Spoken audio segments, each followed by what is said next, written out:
Assalamualaikum warahmatullahi wabarakatuh. Selamat pagi anak-anak. Apa kabar semuanya? Semoga selalu semangat dan jangan lupa jaga kesehatan. Nah, sebelum memulai pelajaran, alangkah baiknya kita membaca doa terlebih dahulu. Berdoa dimulai. Berdoa selesai. Ya, sebelumnya Ibu akan melakukan presensi terlebih dahulu. Jadi bagian namanya disebut, silakan angkat tangan ya. Oke, alhamdulillah ya, ternyata semuanya hadir dan gak ada yang sakit. Nah, selanjutnya apa ada yang masih ingat minggu lalu kita belajar tentang apa? Ya, Ipko? Oh, betul. Jadi minggu lalu itu kita belajar tentang pencemaran lingkungan dan jenis-jenis sampah atau jenis-jenis limbah ya. Nah, terus kira-kira ada berapa sih jenis limbah itu? Ada yang masih ingat? Angkat tangannya. Oh, Aufi. Oh, betul banget. Jadi jenis limbah itu ada dua, ada organik dan anorganik. Dah, ngomong-ngomong soal limbah, kalian tahu nggak sih di mana TPST terbesar di dunia? Ya, ada yang tahu? Iya, angkat tangannya. Abid?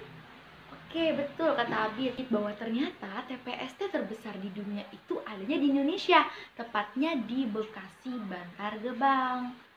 Tapi menurut data Dinas Lingkungan Hidup, ternyata pada tahun 2021 TPST Bantar Gebang itu akan segera penuh. Terus kalau misalkan tempat pembuangan sampah terbesar sedunia aja penuh, terus nanti kita buang sampah di mana, Bu?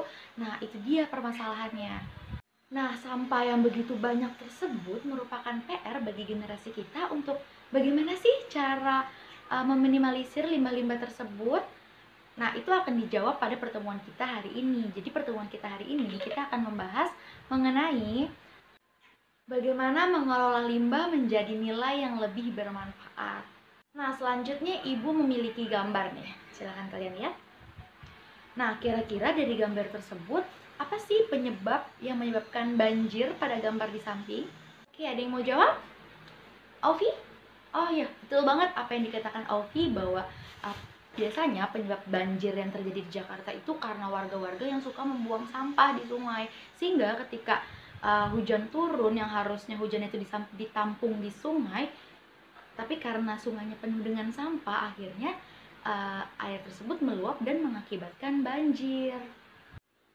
Nah, tapi daripada sampahnya dibuang di sungai dan mengakibatkan bencana, lebih baik sampahnya itu diberdayakan agar memiliki nilai ekonomi yang lebih tinggi.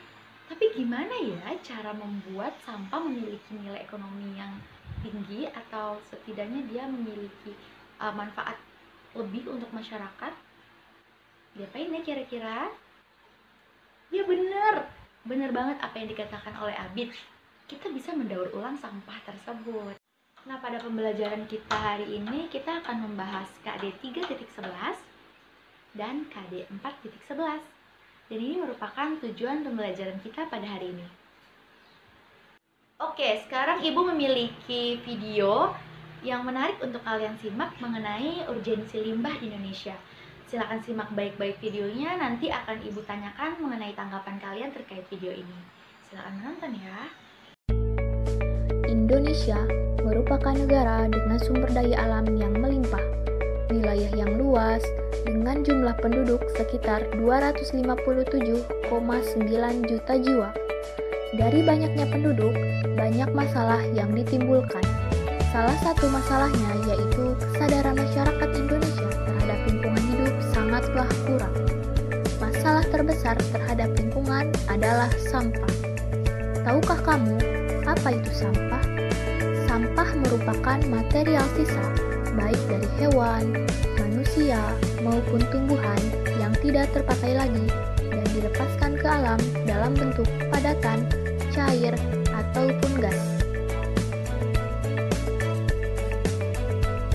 Berdasarkan sumbernya, sampah dapat digolongkan menjadi 3 bagian. 1. Sampah organik. 2. Sampah anorganik. 3. Sampah B3.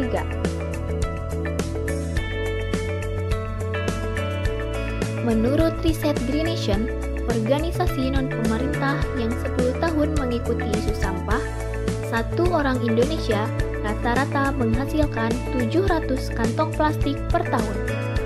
Di alam, kantong plastik yang tidak terurai menjadi ancaman kehidupan dan ekosistem. Tahukah kamu bahaya apa saja yang ditimbulkan dari sampah? Sampah dapat menimbulkan pencemaran, baik itu pencemaran air, udara, ataupun tanah.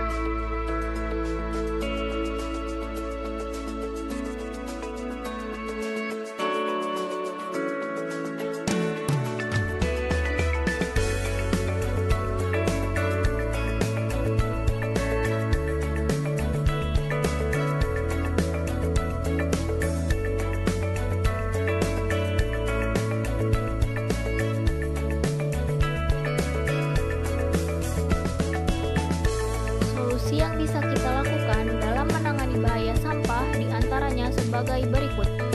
Saat berbelanja, bawalah tas belanja dari rumah.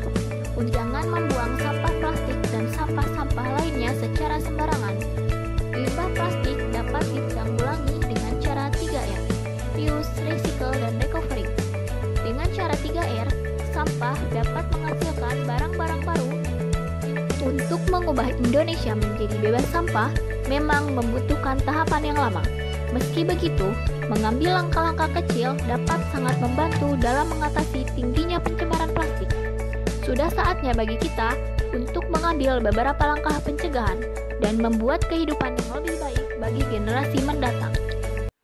Oke, videonya sudah selesai. Jadi ada yang bisa menjelaskan video tersebut bercerita mengenai apa? Silakan angkat tangan. Ya, Alfi? Nah, bener banget apa yang dikatakan Alfi bahwa video tersebut menjelaskan mengenai urgensi sampah di Indonesia.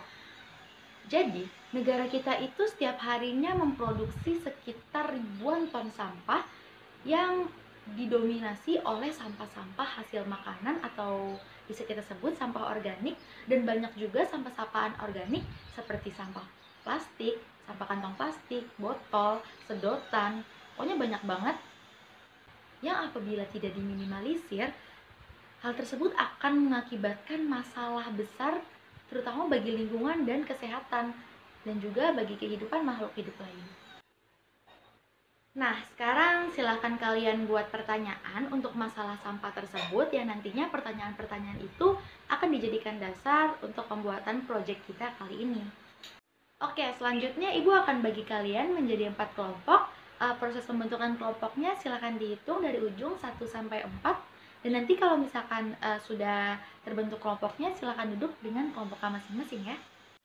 Oke, kalau udah duduk bersama kelompoknya masing-masing, sekarang silahkan diskusikan siapa ketua kelompoknya.